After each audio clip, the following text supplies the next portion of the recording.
The heart-rending incident in Himachal Pradesh's Mandi has left the entire region of the hill station as well as Hyderabad down south in a state of shock. 24 students and one tour operator were washed away in Bias River when water was released into the river without warning from a nearby hydropower project. NIS spoke to the vice chairman of NDMA Mari Shashidhar Reddy, who threw light on some adverse conditions that the rescue operation teams have been facing over the past 4 days.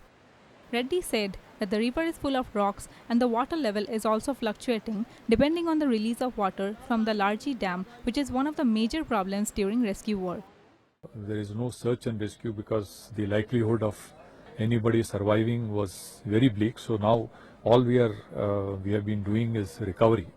And in this course of the last 4 days, there are certain local conditions which are very adverse, which are big impediments for the activity to take place. Had it been some other lake or some other water body, the rock bed, the river bed is full of huge rocks and boulders. So it is very difficult to maneuver through this. It is difficult. The water level keeps going up and down depending on the release of the water from the Larji Dam. The divers are also unable to stay underwater for longer period of time as the water is very cold and muddy. Due to muddy water, the visibility of divers has become zero in water. Reddy said that 70 divers and around 600 rescue personnel are trying its best to recover the remaining bodies. The water is very muddy. Then the water is also very cold. For divers to remain underwater for a longer period also becomes difficult. After all, they are also human beings. There are certain constraints. So keeping all these things in mind, as of today we have 15 more divers who have come from the NDRF, 7 divers have come from the Navy. We are now a total of 70 divers and nearly 600 personnel working. There is no, all possible resources will be deployed. There is no question of going back on that. Reddy further said that recovery work is going on in full swing and support from Navy unmanned aerial vehicle along with underwater video camera has also been taken.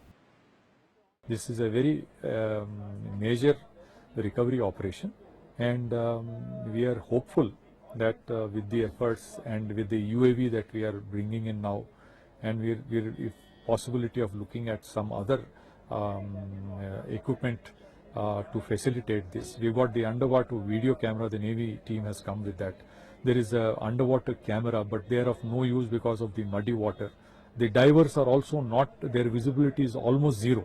It's almost like going blind when they go underwater. They have to feel and do things. So these are the practical difficulties that they have. Had it been clear water, things could have been faster. Had it been a clear bed, it could have been much faster. So these are the constraints, but no efforts, will not spare any efforts to complete this operation at the earliest. Every disaster, though very unfortunate, it is, people lose their life. I mean, we have a deep regret for that, but we take this as an opportunity to learn so that in future such things, damage, loss from such incidents should be minimized. Powered by NNIS.